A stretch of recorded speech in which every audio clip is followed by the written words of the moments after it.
Hey, everybody, and welcome to Bleav in the Dallas Cowboys with former Dallas Cowboy wide receiver Jesse Holley and me. I'm just Jeff Cavanaugh, just a guy, but it's good to see you guys. What's up? Welcome to the show today.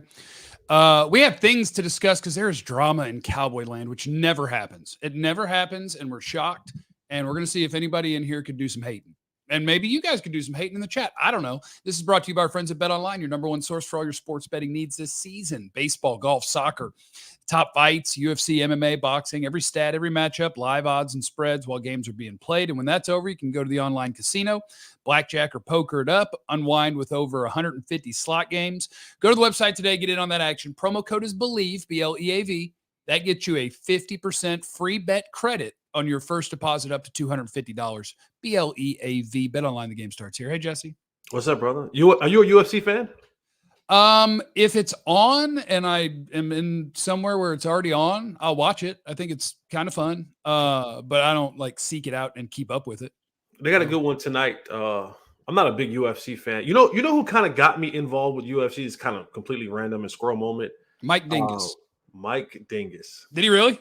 Mike Dingus. Yeah. My former co-host, your former co-host? My former co-host. Remember, I took over the Fan Jam after you left. It's still called the Fan Jam, I'll have you know. On the Fan on the weekends, they still do the Fan Jam, which was the originator of that, yes? For Jeff and Mike, like 12 years ago. And no one on it starts with a J or an M. But they kept it rolling. Yeah, no, you were the originator of it. And then I came behind you, and Mike Dingus was the one. Mike also got me in trouble behind MMA with the whole Ronda Rousey thing. Oh, because you said you could beat her up. Yeah. Well, let's not go there. Let's not revisit that thing, because at that time he was like, "Oh, another former NFL player beating on women." I was like, "Wait a second, no, I never." No, I didn't hit her. I was just saying that if in a weird world they let us have a UFC fight and gave me a bunch of money. And... You know what's funny? Because like after that, like I had the fan text would go crazy. There was about like 6 or 7 dudes that were like amateur MMA fighters. They were like, "Yeah, come on down to the gym and show me what you're really about." And I'm like, actually, no, that's not going to happen. Like, I'm not coming down to the gym, and I'm not going to get in the cage with y'all, and I'm not going to spar against you guys because I'm not an MMA fighter. And if you just so happen to see me out and about and you think that you're I was like, and you think for just 1 second that we're going to have this sparring thing happening, like I'm not. This is Texas, and you know what comes along with being in Texas. I'm just saying, like, listen, if you got the cauliflower ears, don't do that. I don't mess around with you. Yeah. I don't mess around with you because you enjoy getting punched in the face. Yeah. I don't. See, I think if you have the cauliflower ear, to me, that signifies, you know what you do? It doesn't mean you can fight. It means you get beat up. It doesn't matter. It means that you're willing to mess you up just for fun on principle, just because if you try me like that, because I am tough. No, I fight. I want no parts. It's what I do. I want no parts of it. There is not a single person in the chat right now that I could beat up. There's not. I couldn't beat up anyone ever. I wouldn't never beat up anyone. But yeah, it was funny. It was hysterical. It was like it got all the way back home to my family because there's a popular radio show in New York, the Breakfast Club. And one of their guys, Charlemagne the God, does Donkey of the Day. And I was Donkey of the Day. You were the Donkey of the Day? I'm still trying to be Cracker of the Day. No. Oh, okay. Antonio Brown. Yeah, I was Donkey of the Day. And like, I wake up to my little brother calling me. And if anyone knows my little brother is a senator. No, that's my older brother. Oh, okay. The Hollies are a very unique bunch. You have someone who's in politics. You have someone who's athletics. And you have someone, let's just say, rough around the edges. We're going to just say that. Okay. We're going to just say a little rough. And so he called me. He's like, "So what do you want me to do?" I'm like, nothing. I want you to find Ronda Rousey and fight her. No, but he's like, Charlemagne's hangs out in the clubs that we be at and around here. I'm like, no, nothing. It's fine. I'm good. So, okay. Well, Jesse, I'm on a real good run of Cowboy fans tuning in for Cowboy news and me not getting to it for about 5 to 10 minutes. So I'd like to apologize to them, except I wouldn't, because you know what you need in your life? Fun. Okay. Yeah. Have fun. Okay. Do the people laugh when you say what you say? Yes. Well, tell the Cowboy fan I said have a Coke and a smile. Coca-Cola, because some people these days might take that and run with it. Malik Hooker and Micah Parsons, they're beefing. Actually, there's the first question, because I love the like the aggregators and the bad writers who just all they want to do is get the shock in the headline. Like I Bleav it was Florio, where like their opening segment is like there's beef between Malik Hooker and Micah Parsons because Malik Hooker was on a podcast. Let me just what's up, Ben Rogers? What's up, Ben? Sorry. Hey, Ben. And somebody mentioned the dumb zone in here. He said, Jesse, you got to get on the dumb zone. They've talked about you a few times in the last couple episodes, all good things. And I think, didn't you say somebody had you blocked or something? Or you had, no, don't worry about it. No, the dumb zone. I had Jeff Kemp blocked. Jake, you had Jake blocked. I had Jake blocked. Excuse me. I had Jake blocked. You need to go on and you guys need to dig into where it went down and how. That needs to happen. Basically, we were together. You, me, Jake, we were all together at SMU, right? Remember? Oh, yeah, for the talk with Jamie Newberg's class. Yeah. We were walking out, and he was like, hey, you blocked me. And I was like, wait, what? Like, he was like, yeah, you made a comment about Romo a couple years ago, and I was actually agreeing with you. I said, I'm sorry. I got unblocked him on the spot. Like, I'm sorry. You probably got caught in a wave of stuff. He's like, I thought the joke was incredible. I laughed hysterically.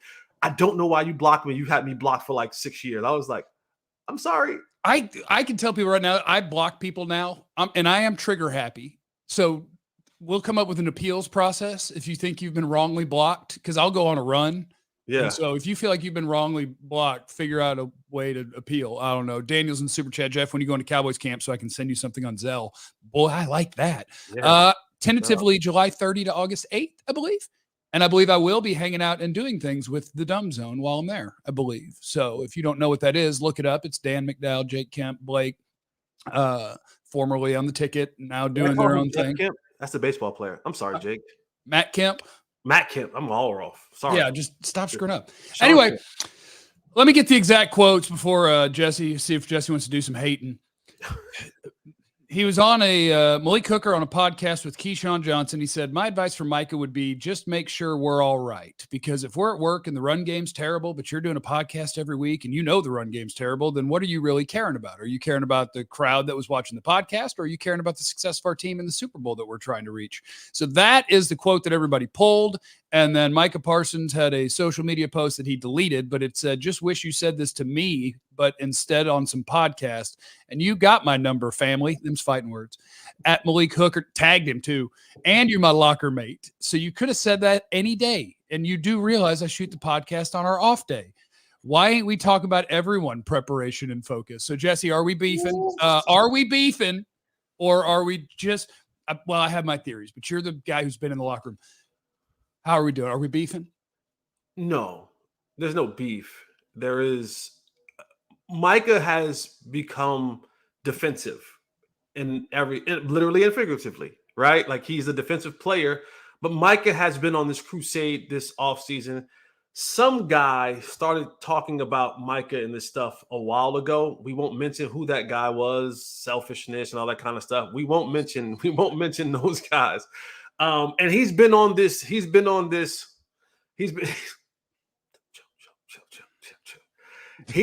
crusade to defend himself in these different circles and different spaces. He's very online. He's very, very, very online, and he reads all the things and he hears all the things and he goes, oh, like he will literally tweet to Skip Bayless twice a day. Like, I heard what you said. Oh God. He has the rabbit ears, and there's a couple things that I laughed about when I heard this. One, and for those who say that I hate on Micah Parsons, because I don't. Hater. I've been one that has said Micah Parsons, like, I don't mind him having a podcast. I really don't. I've never said anything about him having. By the way, Malik Hooker said that too. Everybody only pulls the one that can turn people against each other. He started with like you do whatever you want on your time off. It's cool. Yeah. The biggest thing for me is it's twofold. It's one, when Micah says, you got my number, fam. You could have hit me up. You have Malik's number too. Like, you don't have to make this a social media thing. Like, if you felt offended, you could have done what you wanted Malik Hooker to do, right? Like, and this is where I get into that point of when you say things about being a leader, right? Because now you've made this Malik, whether you think he's right or wrong, for saying what he said. I don't think he was wrong. I think nothing that he said was wrong. All he's basically saying is make sure we good first. Make sure home is good. If home is good, you can go out there and do whatever the heck you want to do that doesn't involve you getting yourself hurt or anything like that. But make sure we good. I don't have a problem with what Malik said. But this goes back to the part of the leadership thing. And if you publicly come out, which Micah has on many occasions, and talks about you wanting to be the leader, well, the way you could have nipped this in the bud instead of making this an even more of a story, because your comments, you deleted it, but this is the social media. This stuff is never, ever deleted. You could have hit Malik Hooker up and been like, hey, fam, like, I know you was on the Keyshawn joint, but you ain't have to say that. And then y'all could have handled that like men behind the scenes, instead of you now responding to Malik Hooker publicly. And now we're all like, ooh, locker mates beefing. But then what you also do is in your comments, Micah, you opened up another Pandora's box. Because if we're reading the tea leaves, you say, oh, but I can talk about other people's preparation. Whoa, wait a second now. So there are people who aren't preparing right. Because now I'm intrigued. You have my attention. Now I'm intrigued. Who else isn't preparing right? You see what I'm saying? And as a leader, why haven't you checked that? If you're the leader of this team, not that we said that you were the leader, but you said that you were the leader, then if there's other people who is going to not properly prepare as the leader, then that should be addressed by you. That should be a standard in which you set for your defensive players. Hey guys, hey, let's go. We're not, you know what I'm saying? Like that should be the standard. So, and I get people like Brandon said on the chat. He said, if you call me out publicly, I'm going to address you publicly. That's not leadership, Brandon. That's not leadership. That's child's play. That's not how leadership works. Because you do something wrong, I do something wrong. No, leadership, it says, I'm going to take your wrong and I'm going to make them right. I'm going to address you the proper way as a leader and say, hey, dog, listen, you could have said that to me, whatever. I get what you're saying on the podcast, and you hash that out like men. This is the part that I think people are missing. But it's 2024 and we live in this social media age, and that's what we have to deal with here. So one of my things about it was welcome to 2024, where what happened was a Cowboys veteran defensive player is on a podcast and being asked about a teammate's podcast. What are we even doing? Where it's like, hey, welcome to my podcast. Let's talk about your teammate who has a podcast. Whatever. It's 2024 and people have podcasts. People like to do that stuff, and it's fine. The only thing I think for our listening audience, all you got to do is, sure, Micah said things about being a leader, et cetera, et cetera. Just accept that he's not, and none of this even matters. But that's the thing. Here's what's happening. Micah Parsons is an awesome football player. 100%. He is awesome. 100%. He's really, really good. 100%. Wind him up, let him go, quarterback in trouble. That's it. That's it. Was there something back in the day? Our buddy Sean Sharif did a radio segment on the air of something that I think you had hinted towards, and I had hinted towards to people that, yeah, Micah is not the most beloved dude in the locker room. Like, everybody doesn't look up to him. He's not a leader. He's an awesome player, and they all know it, and that's great. So you let him go be awesome. We were just never quite as direct as I think Sean did a segment where he's just like, everybody hates him. But no, that's a real thing. He's an incredible player. Yes. He is immature in ways. He is sensitive. He will fire back at things perceived or real. He doesn't always take accountability for his part in things, and he will deflect blame. That's just the way that he naturally does things, and he's very young. He's an awesome player that's not a leader, and that's okay. Yes, we'll always circle back to it because he kind of put himself there. But that's saying that he is. He's not. But that's okay. That is the only. But I'm saying, like, you can't. Here's the thing, Jeff. You can't come to me and say, "Oh, I'm a devout vegan," and then I see you eating. I see you at. You know what I'm saying? You can do that to me, and I won't care. But that's what I'm saying is, like, people be like, "Oh, you heard so and so's a vegan," and I'll be like, "Well, they're not, but whatever." Right? You can't be like, "Hey, I'm a vegan," and then I'm like, I walk in the Fogo de Chao, and I'm like, you have a section. I'm like, wait a second, my guy. Like, this is not the place that you want to hang out if you're a vegan. So it falls into the line of, this might be just a Cowboy thing. Jerry says things that we probably shouldn't listen to, but we do. When he goes, I'm all in, and we're like, he's all in, and he does nothing all in-ish. Right. And he's not. And that's fine. And all we had to do is understand that he's not. Right. And then we're okay. I think we're coming to the point of we all have to graduate to the point of Micah Parsons is one of the top 3 to 4 best defensive players in all of football. That's where the sentence ends. Yeah, he's super good. That's it. He is not going to be the leader that Dak Prescott is. He's not going to be the leader that you're looking for to stand up and take on whatever needs to be taken on, handle it in a mature way. Maybe not now, maybe in a couple years or whatever, what have you. But I think sometimes when you're faced with what an actual leader looks like, right? When we see every day throughout the year, Dak Prescott. Yeah, not as physically gifted at what he does as CD or Micah. Correct. But it's the offseason, and what's Dak going to do? Invite people to his backyard to get better at football, go to the tight end U with Jake Ferguson and throw footballs to him? Like, yes, that's a leader. He is the leader of the football team. Whether you think that he's whatever you think about him on how good he is as a player, if you're looking for setting an example, busting your ass, and displaying leadership traits, that's Dak. He will do that. He's going to do that. And I think that's the part that we sometimes we look at that and we go, wow, that's a leader. Those attributes, Dak came into the league with those attributes. Now you can go back and say, hey, this is what he studied in college. This is what he has a master's degree in, and all that kind of stuff, right? And sometimes we try to compare that to. We have to just come to the realization. Micah can say it from the mountaintop that I'm a leader, and we have to just say, dog, you're just a damn good football player. Like, that's just what it is. Like, that's okay, right? We have to come to accept that that's not a role that you're actually fulfilling right now. But as long as you just do what you do between the 53 and a half by 100, we got to just live with that. Yeah. And it's fine. It's fine. I really like the Mavericks, and I watch Luka play all the time. And you know what I would say about Luka Doncic? Man, he's super good at basketball. And then you'd ask about other stuff, and I'd be like, we don't have to talk about anything else. He's super good at basketball. Just give him the ball. Yeah, he's great. And look, he's so good at basketball that you get to be better at basketball too. So congrats. Let's just worry about that.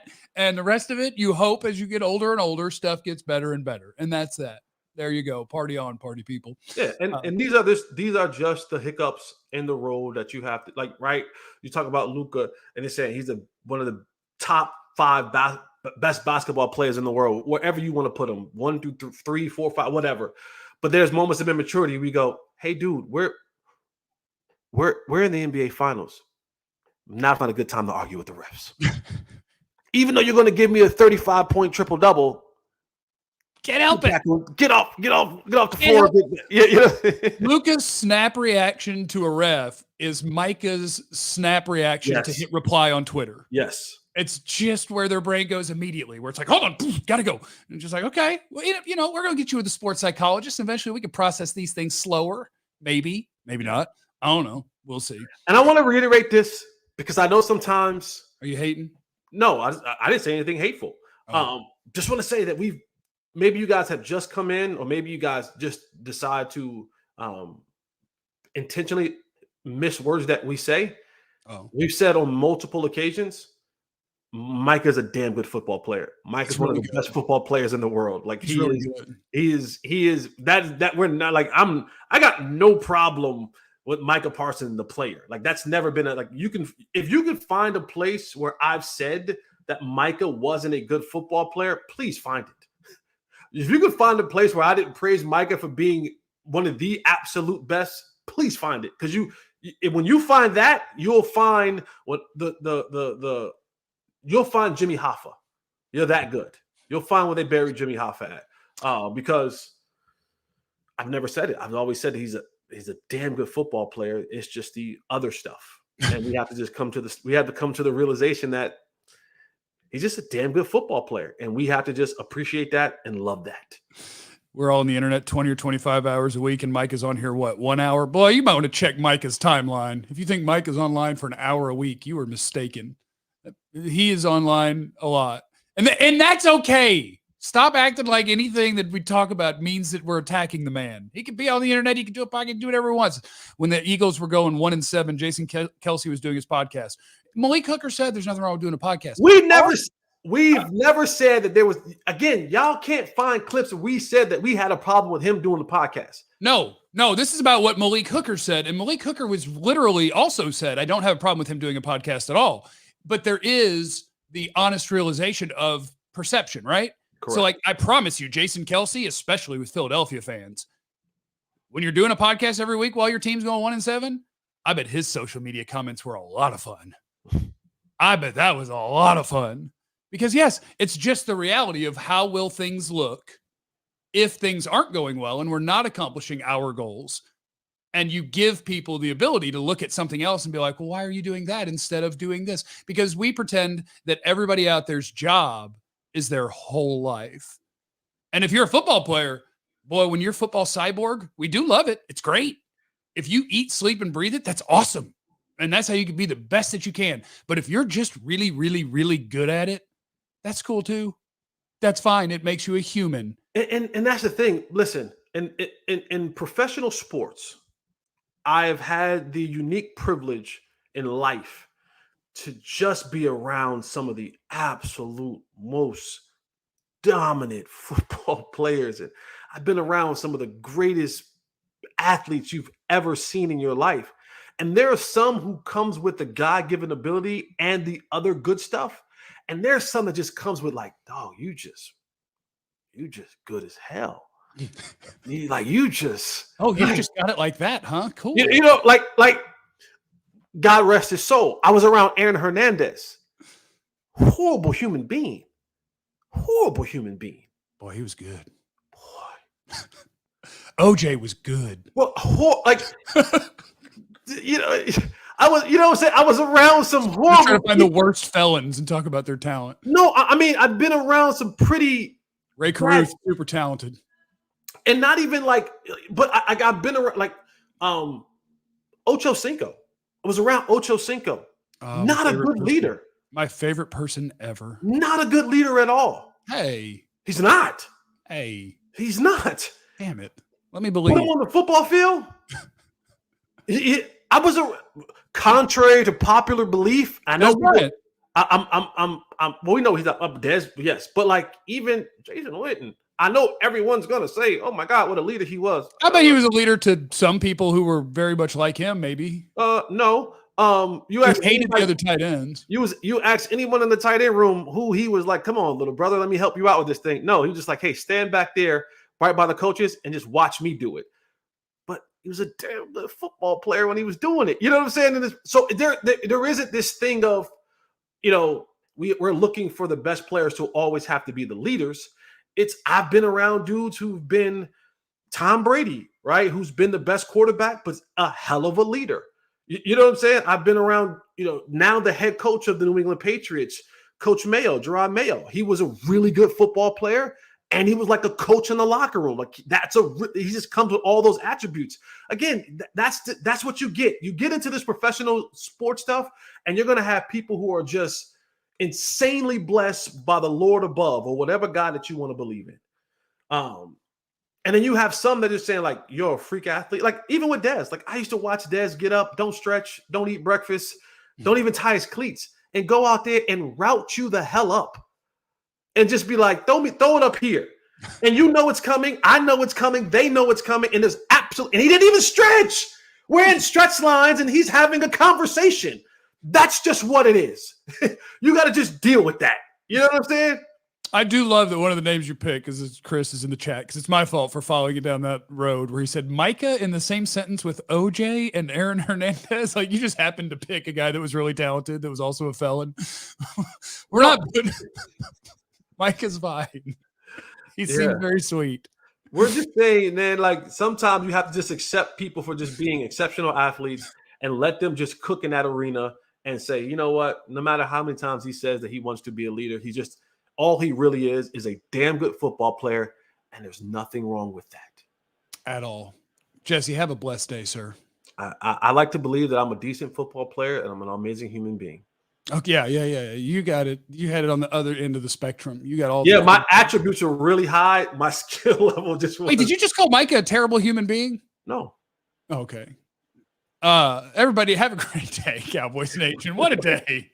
Well, you said I'm an amazing human being, and I was like, does that mean you're saying Mike is a terrible human being? No, I was saying my skill level. I was comparing myself. Like I had all the attributes. I was a good leader, showed up on time, did everything right. I just wasn't as good. Yeah, they told you have a nice day. Wish I had 53 of you. Which I had 53 of you, but the one of you. Remember, you have no idea what anyone's going through. Be cool to everyone. We love you. Be easy. Eliminate the